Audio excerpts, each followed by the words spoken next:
Hi friends, welcome to SAM Institute Daily Current Affairs 2025 March 15th. Today current affairs headlines. Andhra Telangana DSC prepare అవుతున్న ప్రతి ఒక్క అభ్యర్థి school assistant in executive వారికి GK and current affairs అనేది చాలా important అన్న.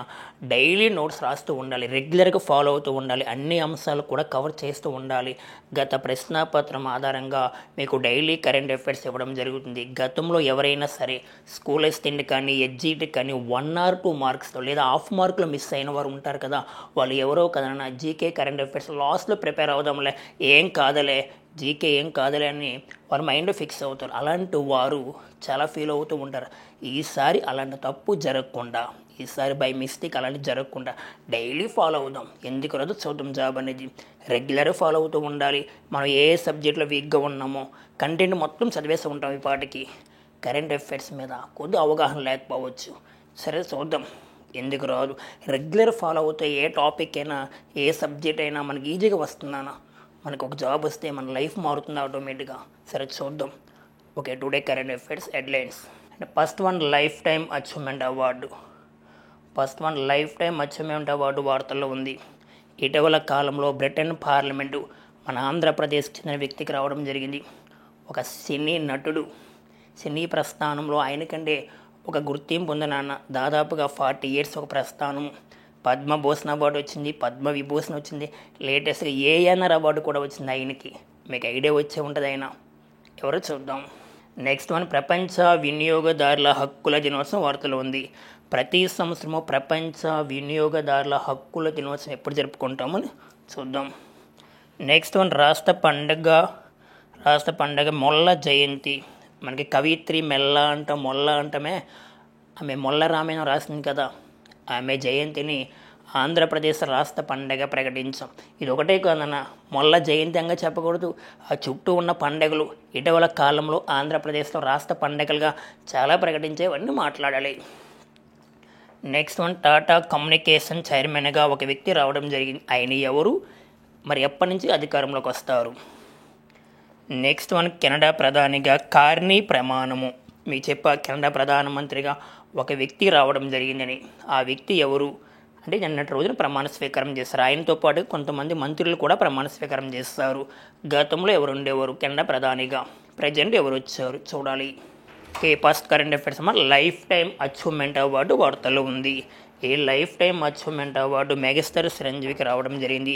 Before ఏమైనా అవార్డ్స్ వచ్చాయా? ఈ అవార్డు కాదన్న, గతంలో వచ్చే అవార్డ్స్ ఉన్నాయా? లింక్ చేస్తూ చదువుతూ ఉండాలి. మరి సినీ ప్రస్థానం ఎందుకు ఈ అవార్డు ఇచ్చారు, ఎవరు ఇచ్చారు అంటే మనకి బ్రిటన్ పార్లమెంట్ ఇవ్వడం జరిగింది. ఎప్పుడు ఇస్తారు ఈ అవార్డు అంటే ఈ మంత్ 19వ తారీఖున ఇస్తారని గుర్తుపెట్టుకోవాలి. సినీ ప్రస్థానంలో ఒక 40 years పాటు ఆయన చేసిన సేవలకు గుర్తింపుగాను ఈ అవార్డు ప్రకటించారు బ్రిటన్ పార్లమెంట్ వారు. అవార్డు పేరు లైఫ్ టైమ్ అచీవ్మెంట్ అవార్డ్. ఈ అవార్డు 19న బ్రిటన్ పార్లమెంట్ హౌస్ ఆఫ్ కామన్స్లో ఇస్తారు. మెగాస్టార్ చిరంజీవి నాన్న. ఈ అవార్డుని ఎవరు ప్రకటించారు ఆయనకి ఇవ్వాలి అని? బ్రిడ్జ్ ఇండియా సంస్థ తొలిసారిగా ఈ అవార్డును ప్రకటించింది. తొలిసారిగా మన భారతీయుడికి, మన తెలుగు వ్యక్తికి రావడం అనేది మన అదృష్టం నాన్న. బ్రిడ్జ్ ఇండియా సంస్థ ప్రకటించిన ఇటీవల కాలంలో అవార్డు పేరే లైఫ్ టైమ్ అచీవ్మెంట్ అవార్డు.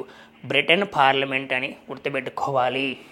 ఈ మంత్ 2024 మార్చి 19వ తారీఖున ఇస్తారు. సినీ ప్రస్థానంలో ఆయనకంటే ఒక 40 years గుర్తింపు ఉందనేది. సరే, ఇటీవల కాలంలో ఆయనకి 2024లో గిన్నీస్ రికార్డు కూడా వచ్చిందమ్మా.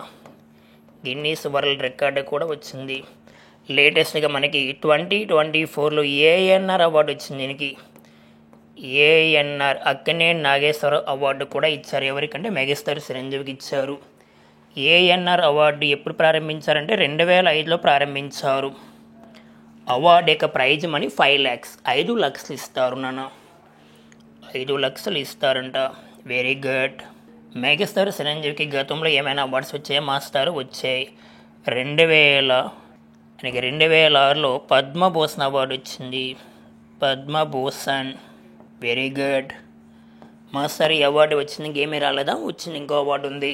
2024లో పద్మవిభూషణ్ అవార్డు వచ్చింది. పద్మవిభూషణ్.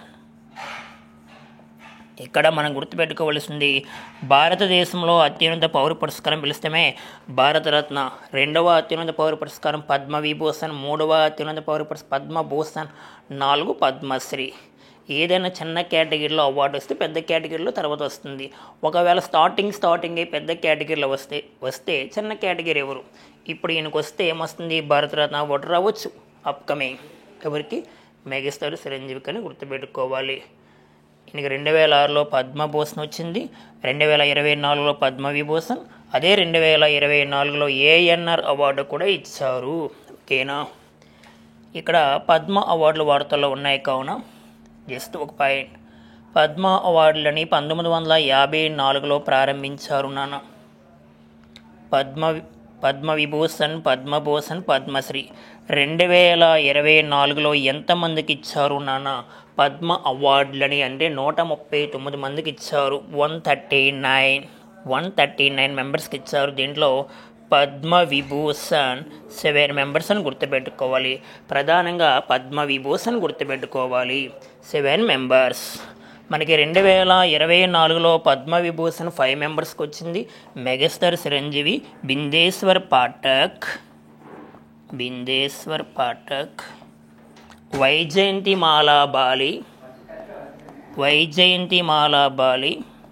పద్మ సుబ్రహ్మణ్యం, వెంకయ్య నాయుడు. 2024 గురించి మాట్లాడుతున్నాయి ఇక్కడ, 2025 మాట్లాడలేదు. ఎందుకంటే 2024లో చిరంజీవి గారు ఉన్నారు కావున.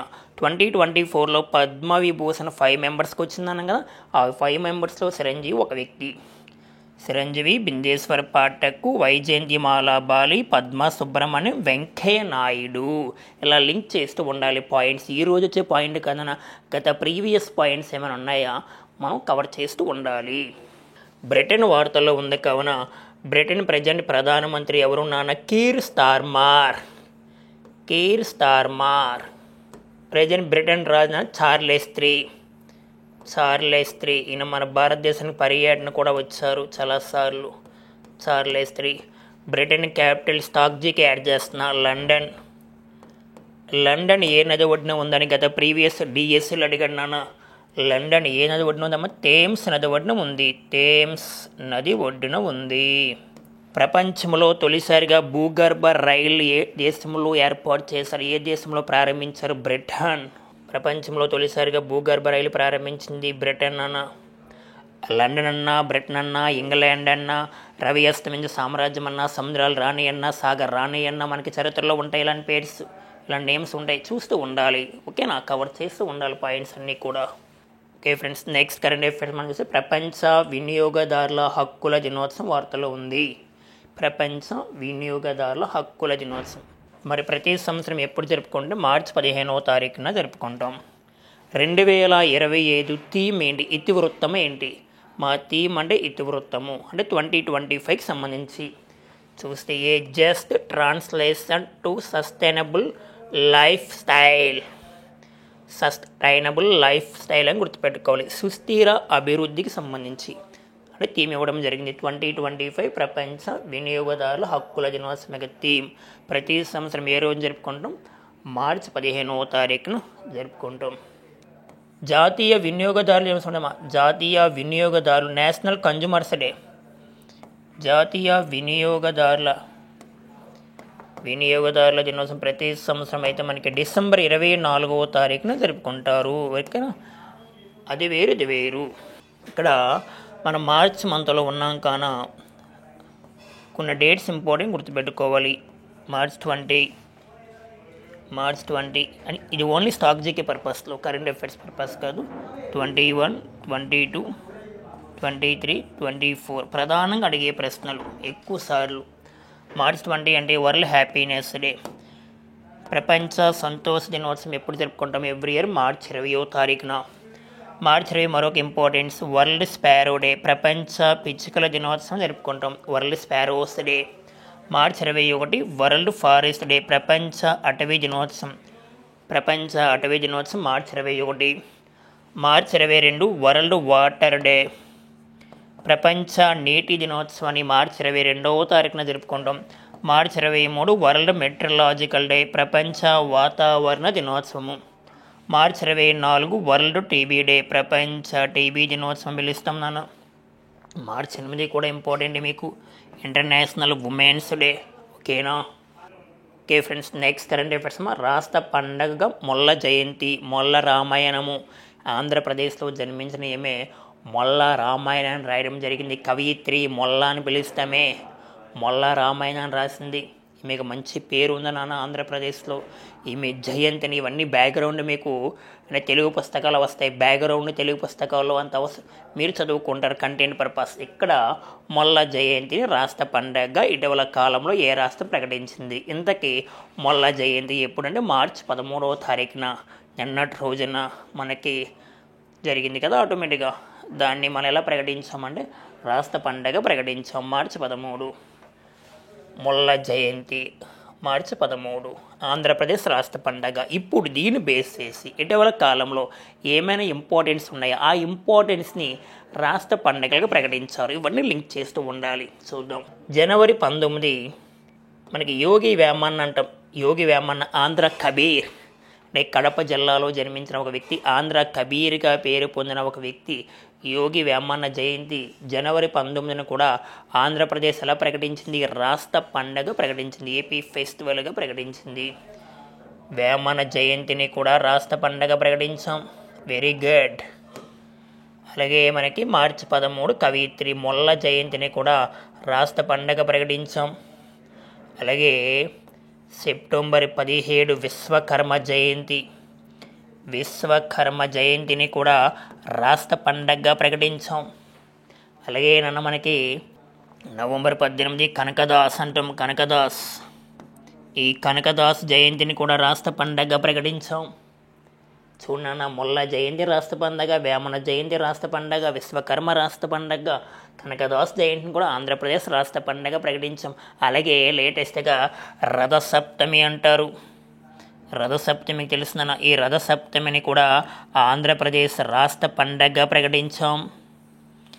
ఈ రథసప్తమి ఆంధ్రప్రదేశ్లో రాష్ట్ర పండగగా మనకి అరసవెల్లి శ్రీకాకుళంలో జరుపుకుంటారు. రాష్ట్ర వ్యాప్తంగా వర్తిస్తుందన్న. కానీ ప్రధానంగా అరసవెల్లి శ్రీకాకుళంలో జరుపుకుంటారు. ఆ సమయంలో రథసప్తమి రోజున ఆంధ్రప్రదేశ్ రాష్ట్ర పండగ ప్రకటించారు. వెరీ లేటెస్ట్గా. అలాగే మనకి మరి సిరిమానోత్సవం అంటాం. సిరిమానోత్సవం అంటే పైడి తల్లి అమ్మవారి జాతర. ఈ పైడి తల్లి అమ్మవారి జాతరను కూడా మనకి రాష్ట్ర పండగ ప్రకటించాం. గత టీడీపీ గవర్నమెంట్, అప్పుడు జగన్ కన్నా ముందు ఉన్న గవర్నమెంట్, అప్పుడు 2015-16 సమయంలో సిరిమానోత్సవం అంటే విజయనగరంలో పైడి తల్లి అమ్మవారి జాతరను కూడా ఆంధ్రప్రదేశ్ రాష్ట్ర పండగ ప్రకటించాం. లేటెస్ట్గా మన తెలంగాణ స్టేట్, తెలుగు రాష్ట్రం, ఇది కూడా తెలుగు రాష్ట్రం కదా, సదర్ ఫెస్టివల్ని రాష్ట్ర పండగగా ఇటీవల కాలంలో ఏ రాష్ట్రం ప్రకటించిందని తెలంగాణ. సదర్ అంటే దున్నపోతుల పండగమ్మ, దున్నపోతులు. సదర్ని రాష్ట్ర పండగ ప్రకటించాం. ప్రధానంగా యాదవులు జరుపుకుంటారు, యాదవ్ కులాస్తులు జరుపుకుంటారు ఈ పండుగని. సదర్. ఇటీవల కాలంలో ఫెస్టివల్స్ ఏమైనా ఉన్నాయి, పండుగ చూస్తూ ఉండాలి. Okay friends, next current affairs చూద్దాం.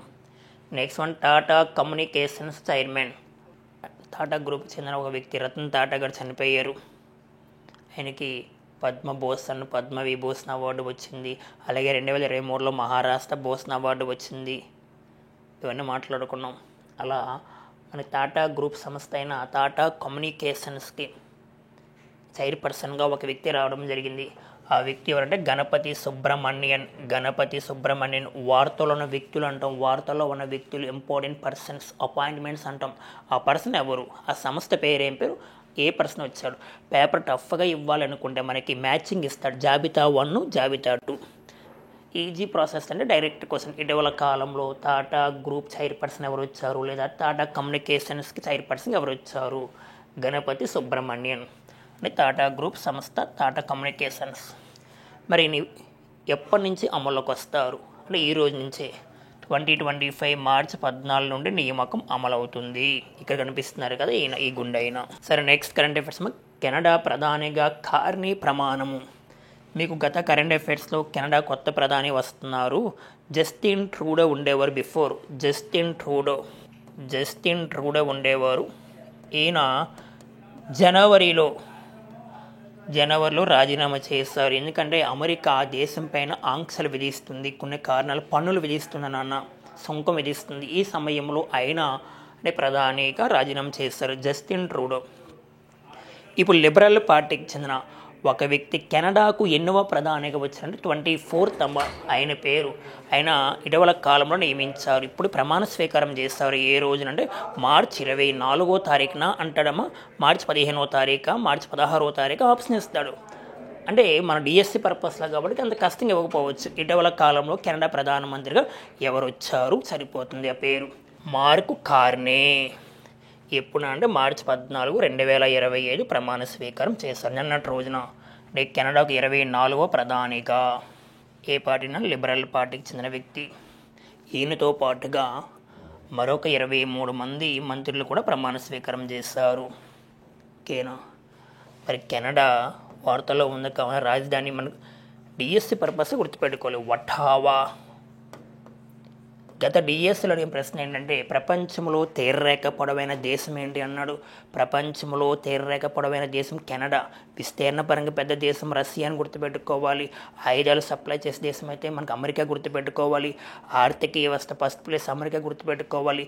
చంద్రుని పైన తొలిసారి కాలు పెట్టిన దేశం అయితే మనకి అమెరికా గుర్తుకొస్తుంది.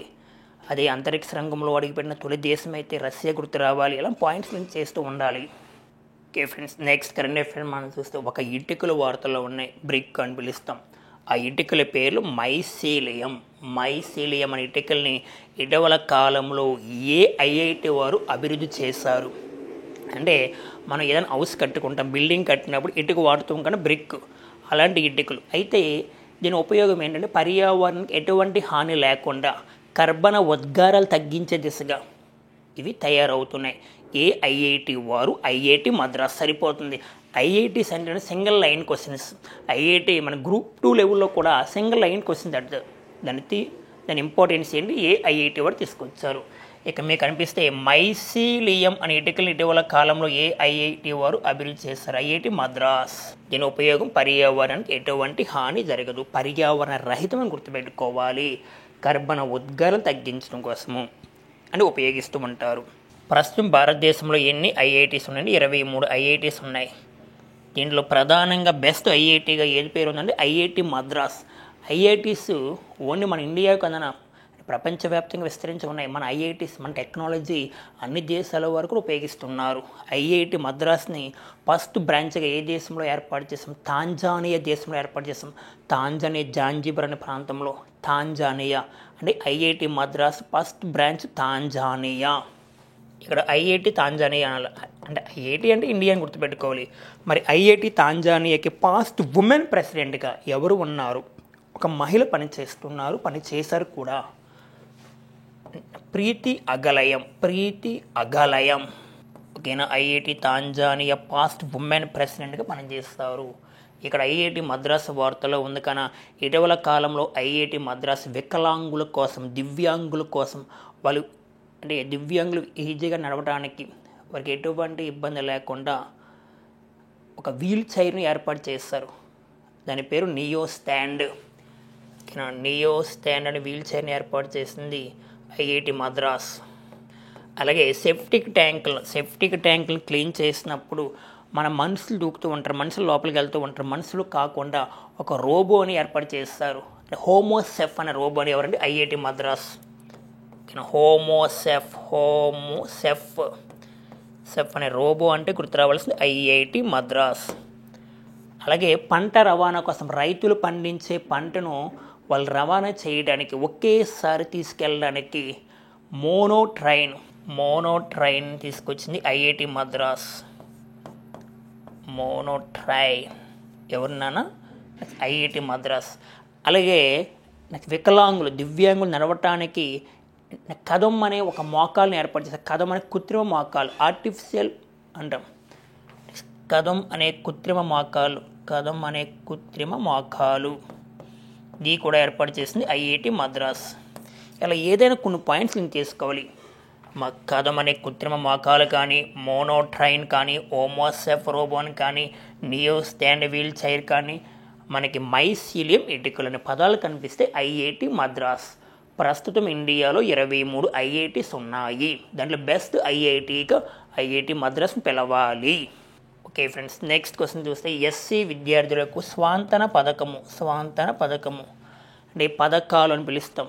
ఇటీవల కాలంలో వార్తలు ఉన్న పథకాలు ఏమైనా ఉన్నాయా? నమో డ్రోన్ అనే పథకం వచ్చింది, నమో డ్రోన్ దీదీ పథకము, మా సమ్మాన యోజన పథకము, ఇలాంటి పథకాలు ఉన్నాయి. ఇప్పుడు ఆంధ్రప్రదేశ్ రాష్ట్రానికి సంబంధించి మన కూటమి గవర్నమెంట్ ఎస్సీ విద్యార్థులకు సంబంధించి ఒక పథకాన్ని తీసుకొచ్చారు, స్వాంతన పథకము.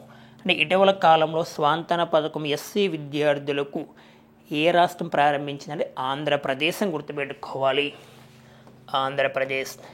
దీని ఇంపార్టెన్స్ ఏంటన్నా, మనకి రెసిడెన్షియల్ స్కూల్ కానీ హాస్టల్స్లో ఎస్సీ విద్యార్థులు ఉంటారు కదా, వారికి ఎటువంటి ఆరోగ్యం బాగోలేకపోయినా దాదాపుగా ఆంధ్రప్రదేశ్ రాష్ట్ర ప్రభుత్వం 2 లక్షల రూపాయల వరకు ఖర్చు పెడుతుంది. ఒక 2 lakhs. ఒకవేళ ఏదైనా సమస్య వచ్చి వారు చనిపోతే, విద్యార్థులు చనిపోతే 3 లక్షల వరకు ఇస్తారమ్మా. వాళ్ళకి ఆరోగ్యం బాగోపోతే 2 లక్షల వరకు ఖర్చు చేస్తుంది. విద్యార్థులు చనిపోతే మాత్రం 3 లక్షల వరకు అందిస్తుందమ్మా. ఇది అమలు అవుతుంది. అంటే ఎన్టీఆర్ వైద్య సేవల్లో భాగంగా, ఎన్టీఆర్ వైద్య సేవలు ఉన్నాయి కదా, దాంట్లో భాగంగా ఈ పథకాన్ని తీసుకురాబోతున్నారు. స్వాంతన పథకము ఎస్సీ విద్యార్థులకు, గుర్తుపెట్టుకోండి. దేంట్లో భాగంగా ఇస్తారంటే విద్యార్థిని ఫండ్లో భాగంగా మనకి ఆంధ్రప్రదేశ్ రాష్ట్ర ప్రభుత్వం 5 కోట్లను కేటాయించింది. దీని ద్వారా వచ్చే వడ్డీ ఉంటుంది, వడ్డీ లేదా ఇంట్రెస్ట్ అంటే ఖర్చు పెడుతుంది పిల్లలకి. ఇవన్నీ కాదు, సింపుల్గా ఒక పాయింట్. ఇటీవల కాలంలో ఎస్సీ విద్యార్థులు ప్రారంభించిన పథకం పేరు స్వాంతన పథకము. విద్యార్థులకు 2 లక్షల వరకు ఖర్చు పెడతారు, చనిపోతే 3 లక్షల వరకు అందిస్తారు, సరిపోతుంది. అలాగే లేటెస్ట్గా ఆంధ్రప్రదేశ్లో రాష్ట్ర పండగలు, ఆంధ్రప్రదేశ్లో బ్లూ ఫ్లాగ్ రద్దు చేశారు.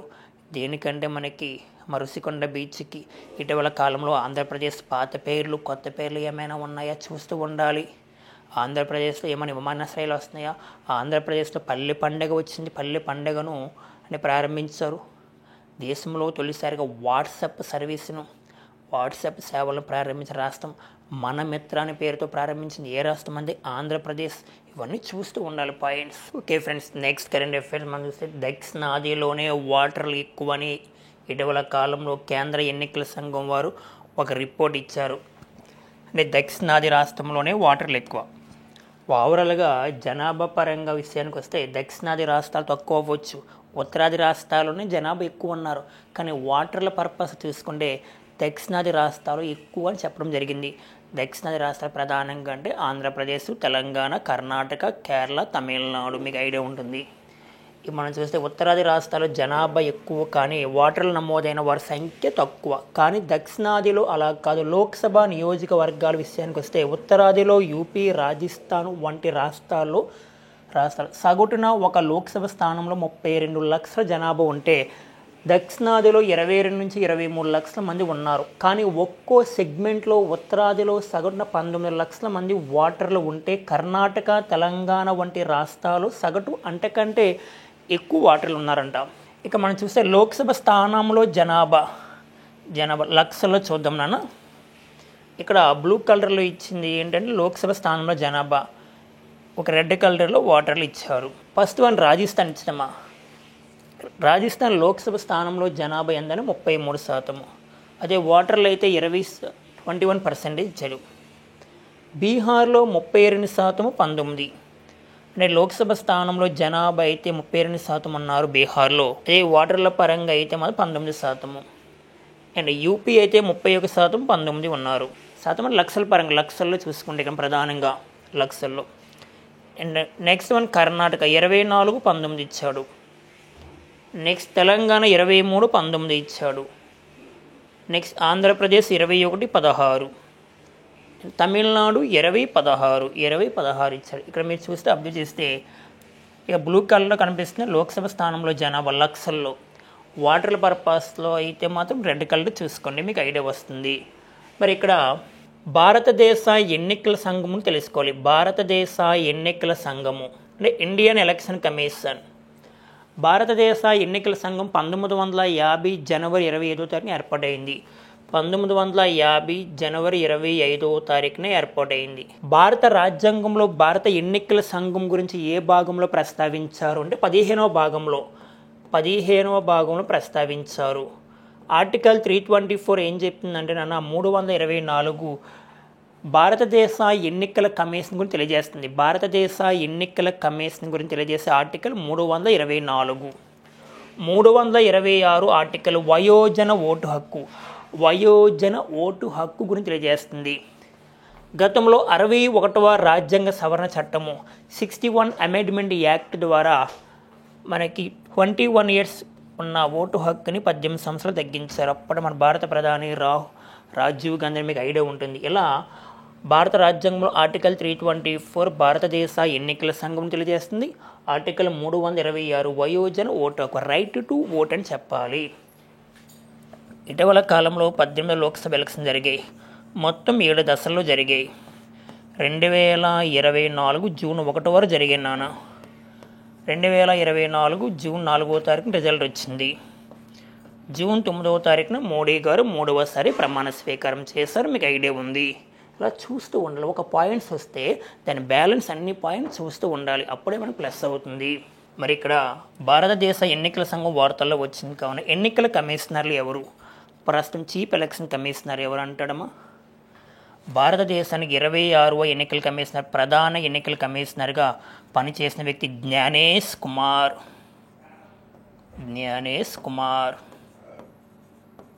Very good. మరి డిప్యూటీ ఎలక్షన్ కమిషనర్గా 2 మెంబర్స్ ఉంటారు.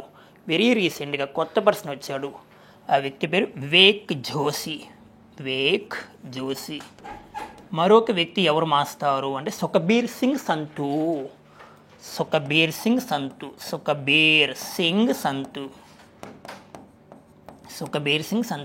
ప్రస్తుతం కేంద్ర ఎన్నికల కమిషనర్ 3 మెంబర్స్ పనిచేస్తున్నారు. ఒక ప్రధాన ఎన్నికల కమిషనర్, 2 మెంబర్స్ ఏమో డిప్యూటీ ఎలక్షన్ కమిషనర్. ప్రధాన ఎన్నికల కమిషనర్ జ్ఞానేష్ కుమార్ గుర్తు రావాలి, 26th person. Deputy election commissioner Vivek Joshi, Sukhbir Singh Sandhu. Okay friends, next current affairs geography రిలేటెడ్గా, వరల్డ్ జాగ్రఫీ రిలేటెడ్గా కరెంట్ అఫైర్స్ ఈరోజు స్లైడ్స్ రూపంలో రావడం జరిగింది. ఆర్టికల్స్ దీంట్లో మహాసముద్రాలు, ఖండాల విస్తీర్ణ. మీకు ఖండాలు చేసి పసిఫిక్ మహాసముద్రం అంటాం, నెక్స్ట్ అట్లాంటిక్ మహాసముద్రము, హిందూ మహాసముద్రము, అంటార్కిటిక్ మహాసముద్రం, ఆర్కిటిక్ మహాసముద్రం అంటాం.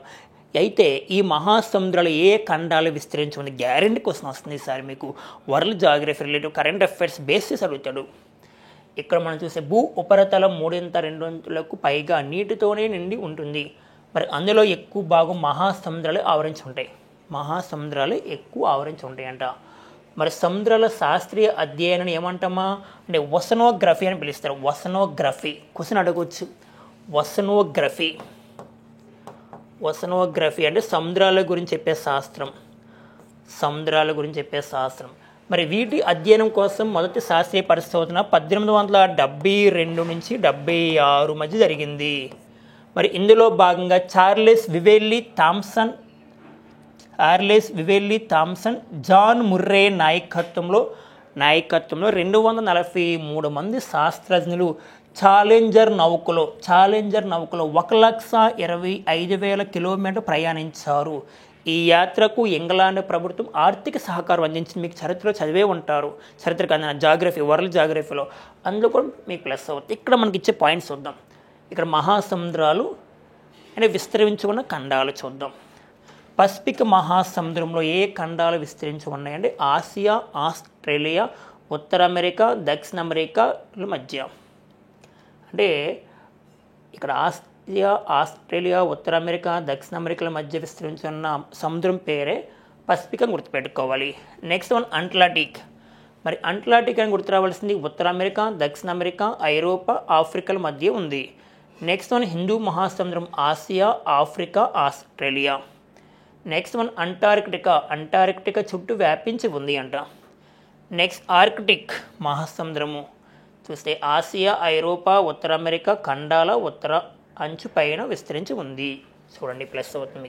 సరే నెక్స్ట్ కరెంట్ అఫైర్స్ అమ్మా. జల వనరులో ఆంధ్రప్రదేశ్ 3వ స్థానం. జల వనరులు జల జీవన మిషన్ అంటాం. ప్రతి ఇంటికి త్రాగునీటిని అందించడం. 2019లో మోడీ గారి నాయకత్వంలో ప్రతి ఇంటికి త్రాగునీటిని అందించాలని జల జీవన్ మిషన్ ప్రారంభించారు 2019. దీని ఇంపార్టెన్స్ ఏంటంటే 2024 నాటికి ప్రతి ఇంటికి త్రాగునీటిని అందించడం. అయితే ఒక 70% సాధించాం, ఇంకో 30% సాధించడానికి దీని యొక్క టైం పీరియడ్ ఎక్స్టెండ్ చేశారు మరలా 2028 వరకు. ఇక్కడ మనం చూస్తే దేశంలో నదులు, చెరువులు లాంటి జల వనరుల గణనను కేంద్ర జలశక్తి శాఖ 2018-19 చేపట్టింది. దీని ప్రకారం దేశంలో 24,24,540 జల వనరులు ఉన్నాయి. 24,24,540 24,24,540 జల వనరులు ఉన్నాయంట మన దేశంలో. వీటిలో అత్యధికంగా గ్రామీణ ప్రాంతాల్లో 23.55 లక్షలు ఉన్నాయంట. నెక్స్ట్ అత్యధికంగా పశ్చిమ బెంగాల్ జల వనరులు ఎక్కువ ఉన్న రాష్ట్రం వెస్ట్ బెంగాల్. ఈ పాయింట్ ఇంపార్టెంట్. పశ్చిమ బెంగాల్ దాదాపుగా 7.47 లక్షలు ఉన్నాయమ్మా. సెకండ్ వన్ యూపీ ఉంది, ఉత్తరప్రదేశ్. థర్డ్ ప్లేస్ ఆంధ్రప్రదేశ్ ఉంది. ఇక చూద్దాం. ఫస్ట్ వన్ వెస్ట్ బెంగాల్ 7.47 లక్షల్లో ఉంది జలవనరుల సంఖ్య. ఉత్తరప్రదేశ్ 2.45 లక్షలు, ఆంధ్రప్రదేశ్ 1.91 లక్షలు జలవనరులు ఉన్నాయి. నెక్స్ట్ వన్ ఒడిశా ఉంది, నెక్స్ట్ అస్సాం ఉంది, నెక్స్ట్ జార్ఖండ్, తమిళనాడు. చూడాలి సరిపోద్ది. అంటే ఇక్కడ వెస్ట్ బెంగాల్ 1, 2, 3 ఈ 3 బాగా గుర్తుపెట్టుకోండి. వెస్ట్ బెంగాల్, ఉత్తరప్రదేశ్, ఆంధ్రప్రదేశ్ వీళ్ళు ఉంటే ఇక్కడ నెంబర్స్ గుర్తుపెట్టుకోండి. ఓకే ఫ్రెండ్స్, ఈ రోజు ఉన్న కరెంట్ అఫైర్స్ మీద గత ప్రీవియస్ క్వశ్చన్స్ ఒక్కసారి చూద్దాం. అండ్ ఫస్ట్ క్వశ్చన్, ప్రపంచంలో తీరరేఖ పొడవైన దేశము. This is right answer Canada, option 1. ఓకేనా.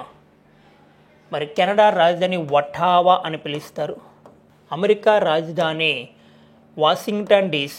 ఇండియా రాజధాని మీకు తెలుసా న్యూఢిల్లీ. రష్యా రాజధాని మాస్కో. అయితే ప్రపంచంలో తీరరేఖ పొడవైన దేశం అయితే మనకి కెనడా గుర్తుకొస్తుంది. మరి భారతదేశంలో తీరరేఖ పొడవైన రాష్ట్రం అయితే ఆంధ్రప్రదేశ్ కాదు నాన్న. భారతదేశంలో పొడవైన తీరరేఖల రాష్ట్రం అయితే మనకు గుర్తు రావాల్సింది గుజరాత్. ఆంధ్రప్రదేశ్ అని పెడతారు, అది సెకండ్ వన్ అవుద్ది. ఫస్ట్ వన్ మనకు కావాల్సింది Gujarat. Next question, second question, ప్రపంచ క్యాన్సర్ దినోత్సవం ఏ రోజు జరుపుకుంటారు? వరల్డ్ క్యాన్సర్ డే, February 2 నాన్న. Okay friends, next question, second question. రెండవ ప్రశ్న చూస్తే ప్రపంచ క్యాన్సర్ దినోత్సవం ఏ రోజు జరుపుకుంటారు? వరల్డ్ క్యాన్సర్ డే, February 2 ఇచ్చాడు. February 2 అంటే ప్రపంచ చిత్తడి నేల దినోత్సవం, వరల్డ్ వెట్లాండ్స్ డే అంటాం, రామ్సర్ సైట్స్ డే. ప్రపంచ చిత్తడి నేల దినోత్సవం ప్రతి సంవత్సరం February 2 జరుపుకుంటాం. ప్రస్తుతం భారతదేశంలో చిత్తడి ప్రాంతాల సంఖ్య 89. February 13 అంటే మనకి నేషనల్ ఉమెన్స్ డే, జాతీయ మహిళా దినోత్సవం. ఆ రోజున భారతదేశ తొలి మహిళా governor Sarojini Naidu birthday. This is right answer, February 4 world cancer day. March 21 ఏం జరుపుకుంటాం? World forest day. ప్రపంచ అడవుల దినోత్సవం జరుపుకుంటాం March 21. ప్రపంచంలో అడవులు ఎక్కువ దేశం అయితే రష్యా. ప్రపంచ అడవులో ఇండియా ర్యాంకు 10th ప్లేస్. మా సైబర్ నేరాల్లో కూడా ఇండియా ప్లేస్ 10వ ప్లేస్లో ఉంది. ఉగ్రవాదంలో ఇండియా ప్లేస్ అయితే 14వ ప్లేస్లో ఉంటుంది. ఉగ్రవాదంలో ఫస్ట్ ప్లేస్ అయితే బుర్కినా ఫాసో. ప్రపంచ ఉగ్రవాదంలో ఫస్ట్ ప్లేస్ బుర్కినా ఫాసో ఉంది 2024 ప్రకారము. ఓకే ఫ్రెండ్స్, ఈ రోజున కరెంట్ అఫైర్స్ ఇవి. మీ ఫ్రెండ్స్ అందరికి షేర్ చేయండి అండ్ లైక్ చేయండి తప్పనిసరిగా. మీకు మంచి ఇన్ఫర్మేషన్ వస్తుంది గ్యారెంటీగా. DSCలో మీకు ఉపయోగపడే టాపిక్స్ అన్నీ కవర్ చేస్తా. All the best.